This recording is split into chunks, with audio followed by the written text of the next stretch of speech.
SSB मैं समझता हूँ इससे अच्छा सिलेक्शन प्रोसेस दुनिया में कोई नहीं है। Actually service selection board essentially it is to select the candidates for commissioning जो ऑफिसर बनना चाहते हैं, commission officers, right, either short service commission और परमानेंट कमीशन। तो एसएसबी के 10-12 सेंटर है भारतवर्ष में। आपको मोड ऑफ एंट्री अगर आप जानना चाहते हैं तो देर आर 6-7 एवेन्यूज। पहला है 10+2। आपने 12वीं पास की है, अगर आपकी परसेंटेज बहुत अच्छी है और आपने पीसीएम लिया है और आपने जेई का एग्ज़ाम दिया है तो आप आर्मी नेवी के लिए आपको अप्लाई कर सकते हैं। 12वीं पास होते ही उस परसेंटेज पे कट ऑफ पर आपको एसएसबी का कॉल लेटर आ जाएगा। ये स्टेज 1 की बात कर रहा हूँ, मतलब फेज़ 1। दूसरी होती है एनडीए, जो आपको मालूम है रिटर्न एग्ज़ाम है, जिसमें अब लड़कियां भी आना शुरू हो गई है। करीब 4 लाख के करीब बच्चे बैठते हैं एनडीए के अंदर। तीसरी एंट्री है, जो पहली एंट्री मैंने बताई थी वो 10+2, उसको बोलते हैं TEC, technical engineering course, TEC. तीसरी एंट्री है TGC, technical graduate course. Engineers अपनी इंजीनियरिंग डिग्री की परसेंटेज के बेसिस पर अप्लाई कर सकते हैं। अगर वो कट ऑफ से ऊपर हैं तो उनको एसएसबी का कॉल लेटर आ जाएगा।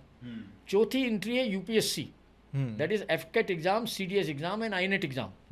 You appear for the, like if you are a BCom student or BA student, BSc हैं तो आप इंजीनियरिंग एंट्री में नहीं जा सकते। आप इसमें जाइए, FCAT एग्ज़ाम दीजिए, CDS एग्ज़ाम दीजिए, मल्टीपल चॉइस क्वेश्चंस होते हैं, नेगेटिव मार्किंग होती है और आप एसएसबी के लिए क्वालिफाई करिए।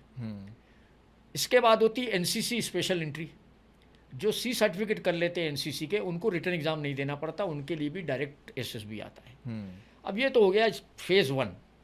जब आप एसएसबी के लिए जाते हैं तो SSB is divided into 2 stages. पहले दिन फर्स्ट स्टेज आप जाते ही आपका OIR टेस्ट होगा, ऑफिसर्स इंटेलिजेंस रेटिंग। बेसिकली क्योंकि अगर क्वेश्चंस होते हैं टेक्निकल और एप्टीट्यूड और लॉजिकल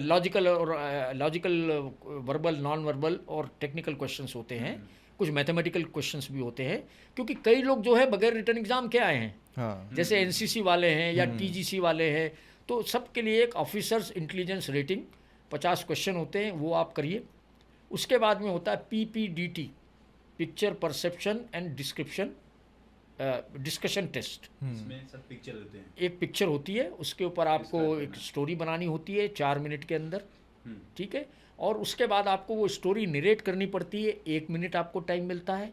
और उसके बाद में पूरा ग्रुप बैठ के अपनी स्टोरी सबने सुना दी है, तो पूरे ग्रुप को बैठ के कॉमन स्टोरी स्टिच करनी पड़ती है। यही प्रॉब्लम है सबसे बड़ी, क्योंकि हर आदमी सोचता है कि मेरा जो परसेप्शन है, इसका नाम इसीलिए पिक्चर परसेप्शन। ग्लास आधा भरा है कि ग्लास खाली है, आधा खाली है, ये पिक्चर परसेप्शन है। हर आदमी का अपना परसेप्शन है।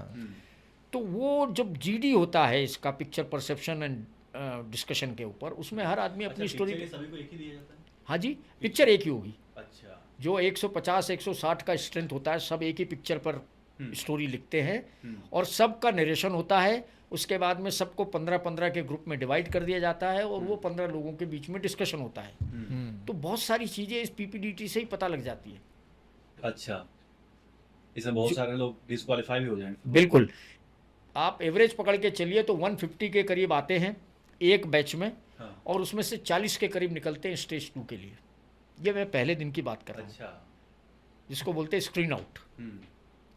जब आप दूसरे दिन के लिए आ जाते हैं तो साइकोलॉजिकल टेस्ट शुरू हो जाते हैं, जिसमें वर्ड एसोसिएशन है, सिचुएशन रिएक्शन है और थीमेटिक अप्रिशिएशन है, राइट। उसके बाद में आपको अपना सेल्फ डिस्क्रिप्शन करना पड़ता है, PIQ भरना पड़ता है। और तीसरे दिन आपका लेक्चरेट, GD, ग्रुप टास्क, बहुत तरह की ग्रुप टास्क होती है, PGT, FGT, कमांड प्लानिंग, आपको कमांडर बना दिया जाता है। ग्रुप प्लानिंग, आपको एक सैंड मॉडल पर कुछ एक स्टोरी नरेट फॉर्म में आपको बताया जाएगा सिचुएशन, आप और आपके ग्रुप क्या करेंगे इस सिचुएशन में। तो एसएसबी का जो एक 3 भाग में बटा हुआ है essentially, intelligence, psychological and group testing. 3 भाग में बटा हुआ है। 3 भाग में बटा हुआ है। पीपीडीटी में तीनों चीज़ें चेक हो जाती है पहले दिन कुछ हद तक। तो आप है ना फिल्टर आउट कर देते हैं भाई, 150 लोगों को थोड़ी 5 दिन रखेंगे वो।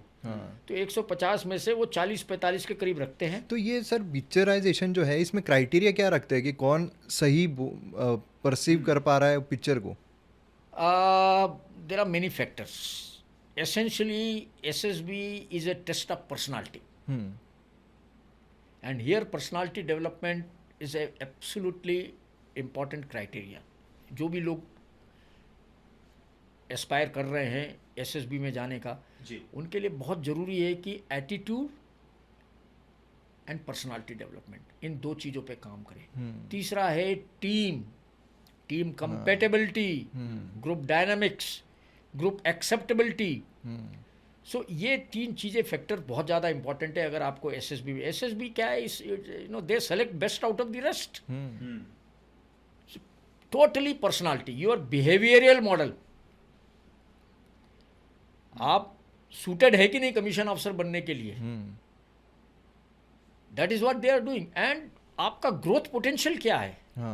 मान लीजिए आप किसी चीज़ में थोड़ा सा वीक हैं लेकिन आप हैं स्ट्रांग कैंडिडेट है, तो मैं एज ए जीटीओ मेरा असेसमेंट है कि भाई आपको मैं ट्रेनिंग में उस चीज़ के ऊपर थोड़ा टाइम देकर आपको सुधार सकता हूँ, तो मैं आपको ले लूँगा। अच्छा। तो आपका ग्रोथ पोटेंशियल क्या है, तो ग्रोथ पोटेंशियल भी चेक करता है वो, और सीखने की क्षमता क्या है।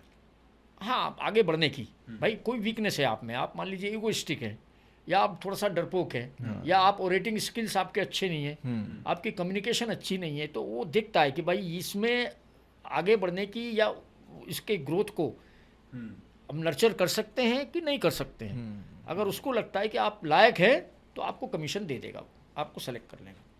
बट एसएसबी बहुत बढ़िया है, बहुत ही बढ़िया, एकदम